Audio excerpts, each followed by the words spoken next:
See, Fernando had a problem. He was the head of the Paralympics committee in Spain, which is the Olympics for people with physical disabilities, but his team was trash. But I need you to listen, because that wasn't quite his problem. You see, the fact that his team was so trash meant that he wasn't getting that much funding for the government, because they give more money to winning teams. But that still wasn't quite his problem. See, the problem was that he was stealing all the money. So the fact that his team was garbage meant that they was messing with his bag. He needed to figure out a way to fix that. And well, it seemed that he just had figured it out. His team start winning back to back to back to back to gold medals. Spain was dominating the world in the Paralympics. And y'all know what that means. Bro became basically a millionaire overnight. He starts owning all these properties and all that. All good.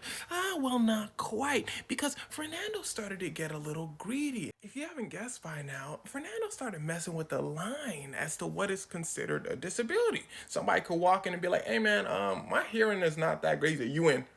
No, my hearing is good, but like, no, you in the Olympics. But he wanted more. He kept pushing for the Olympic Committee to add in people with intellectual disabilities to the Paralympics for people with physical disabilities. Why? Because it's harder to determine what an intellectual disability is. For anyone who's seen the movie The Ringer, which fun fact is actually a pretty heartfelt movie, you could see how this can happen perfectly. Somebody could just walk in and fake their way. In fact, people have tried this many times. The Olympic Committee said, wow, Fernando, you're a pretty decent guy. Let's do it. Intellectual, Paralympics, let's rock.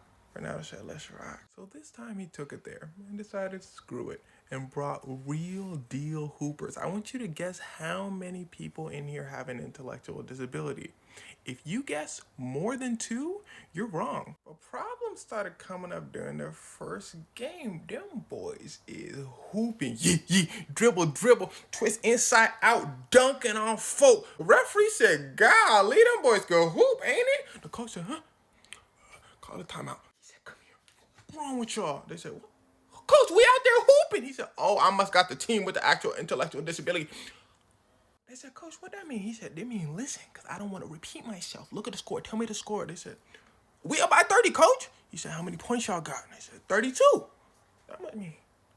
He said, you could figure that out when they take you to prison. Anybody else want to answer? He said, oh, the other team got 2 points. Oh, we tripping.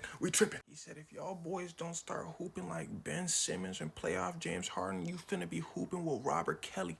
Tone it down. I said, all right, Coach, we got you. So they took it down a notch, but still was smashing teams until they got to Russia. And they started facing some fierce competition. Very fierce competition. The score was actually very close, but they still pulled it off and won the game. So they take a victory picture and everybody lives happily ever after. Psych, stupid, because here's where it starts to get wicked. People start looking at the pictures and go, hey, yo!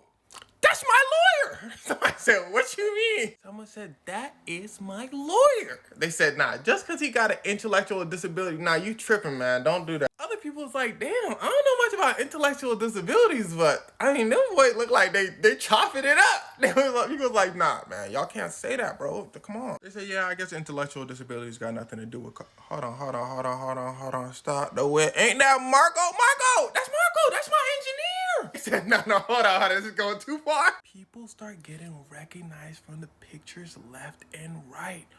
Bro right here, Carlos says, oh nah, I ain't going out like that. Carlos comes out and says, remember when I told y'all I was a writer? The coach says, yeah, you did say that. He said, can you guess what I write for? The coach said, Harry Potter books? He go, nah, in fact, I write for an investigative journalist. The coach go, what you investigating? He go, Carlos comes out snitching.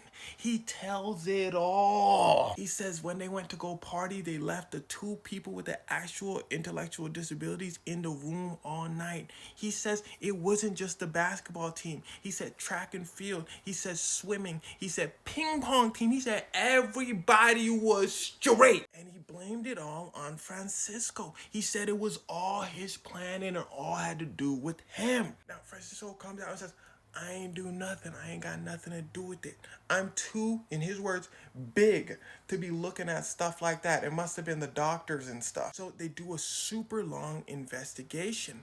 They strip Spain of all of their medals, and they won like 107 medals. They go to Russia and say, here, Russia, since y'all was so close, we're gonna give them to you. But remember when I told y'all they was so close in score to Spain?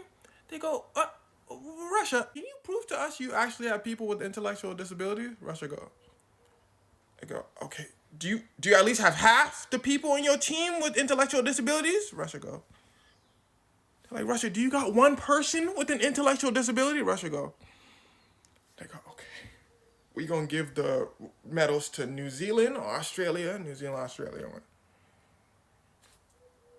Does anyone in the Olympics, Paralympics have anyone with intellectual disabilities? Every single team in the Paralympics goes. Olympic committee goes and immediately takes off the category where people with intellectual disabilities can join in. See, the problem is people can toe the lines with intellectual disabilities. That's why they were separated in the first place. Now, nobody cheated as bad as Francisco and Spain. They had people with dyslexia coming in. Anybody could walk in and say, my reading level kind of sucks a little bit, but I'm sure most of your friends can join that. You see, the problem was that they had no regulation. Each country had their own regulation, but every country also wants to win, right? Now, since every team cheated, the Olympics basically ignored the whole thing. But Francisco was facing actual charges. See, they highlighted the fact that Francisco was a teacher before all this. And as soon as he starts working with the Special Olympics, Paralympics committees, he becomes like a millionaire. Now, Francisco's in court acting an ass, showing zero remorse. He also brings up the investigative journalist, Carlos, from earlier. He says, hey guys, by the way, Carlos was on my team for 2 years, reaping the rewards and the benefits. He said all of a sudden he want to stop taking cash. That makes him the person with the intellectual disability. But he says this in such harsh words that I can't repeat it. But people did take note of that and said, Carlos, you came out when people was getting caught. Carlos said, I was researching. People were like, Well, long story short, Francisco gets charged $5,000. And he gets to stay the president of his committees and keep all his money, all his houses, and all that stuff.